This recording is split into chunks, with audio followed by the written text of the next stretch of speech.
Hey guys, and welcome to this episode of Passing It On. My name is Nicole Naidu. I am a 23-year-old. I'm living in the Eastern Cape, but I'm from KZN. You can take the girl out of Durban, but you can't take Durban out the girl, right? So today I'm so excited to be sharing one of my favorite meals, like of all time. I could easily eat this every day, and it's a cold day here in Gqeberha. So let's get started. We're making chicken curry. First things first, the first step of any cooking process whatsoever, girl, get that hair tied up and let's go. Now that we are ready and our hair's out the way, our grannies can relax, let's move on to the ingredients. The first thing you're going to need is some whole spices. I've cut up one small onion and two chilies. I've also cut up one medium-sized tomato. You can grate this, you can cut this, whatever floats your boat, go for it.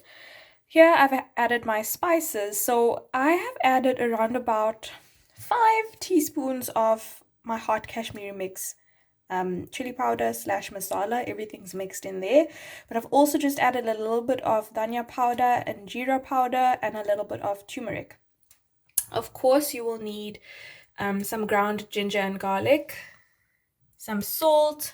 I've cut up two medium-sized potatoes, and of course my chicken. I have half a chicken here cut and cleaned, of course, because I'm cooking for one person. My mom parcels this, washes, cleans, parcels this for me because I'm living far away. Shout out to Indian moms just doing the most. And these are your ingredients. I've had some oil heating on the stove, and into that I've added my whole spices. So my cinnamon, bay leaf, and all the other whole spices. I'm gonna let that fry for a minute or two. Now that my spices have infused in the oil a little bit, I'm going to add in my onion and chili.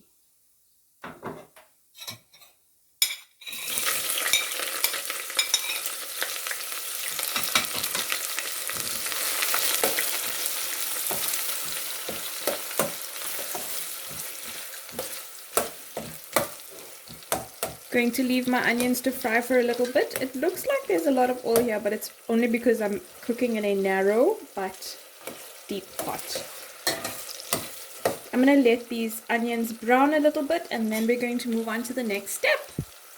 Now that these onions are frying really nicely, I'm going to add in about a tablespoon of ginger and garlic. Maybe a little bit more, just for good luck. And I'm going to add in my tomatoes.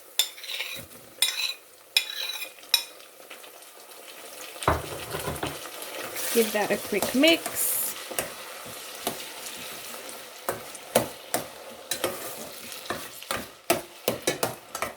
And I'm going to let this fry for a few minutes.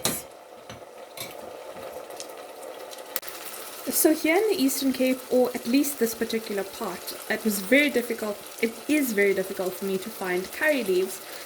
So I'm cooking without them today, but ultimately this is the point at which I would also add them in, just to fry a little bit as well with the onions and tomatoes. Now that all my tomatoes have been mushed up and everything seems to have infused nicely, I am going to add in my spices.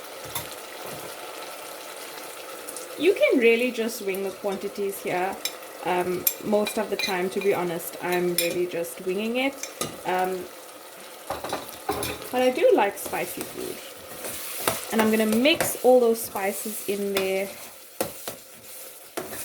And I'm going to let that fry for a few minutes. Look at the color. Beautiful.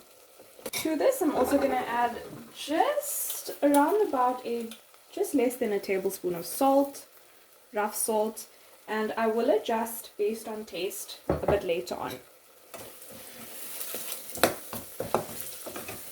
Okay, just letting this fry for 2 minutes, being careful not to burn it. Alright, and now I'm going to add in my cleaned half a chicken.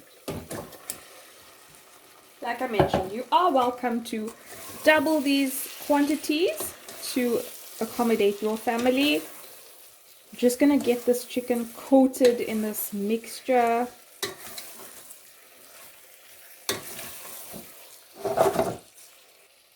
I did say it's a cold day in Rebecca. Look at this color.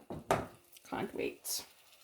This is gonna fry for a few minutes on its own. The chicken is going to cook. I'm not going to add any water now, but I will be checking in on it. If it does start sticking, then I'm going to add some water.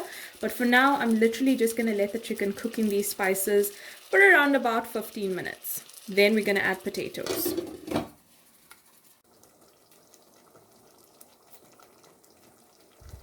Okay, so you can see that all the chicken juices have come out nicely. I'm seeing that it's starting to get caught a little bit.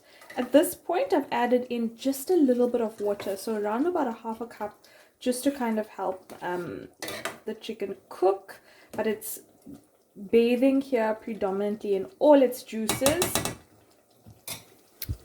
Still cooking for around about 10 minutes more now.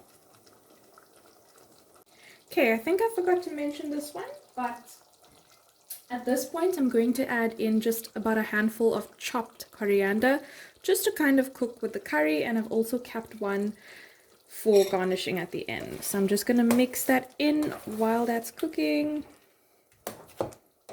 Guys, the smell is so divine. Chicken curry has always been one of my favorite dishes.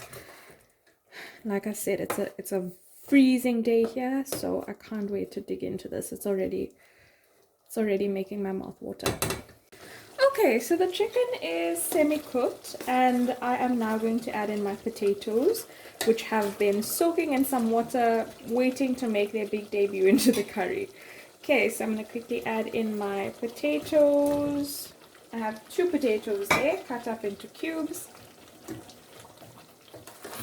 Give that a quick mix.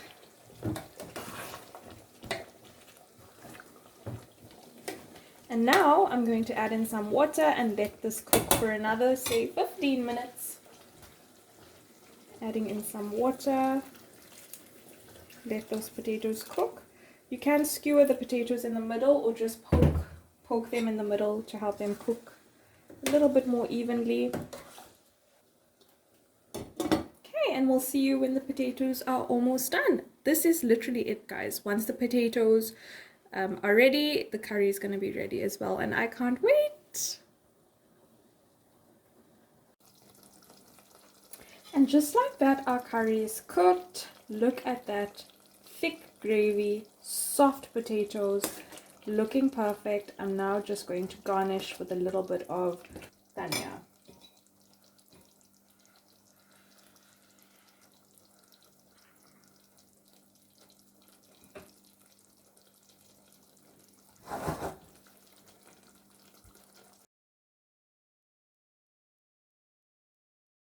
And this is the finished product.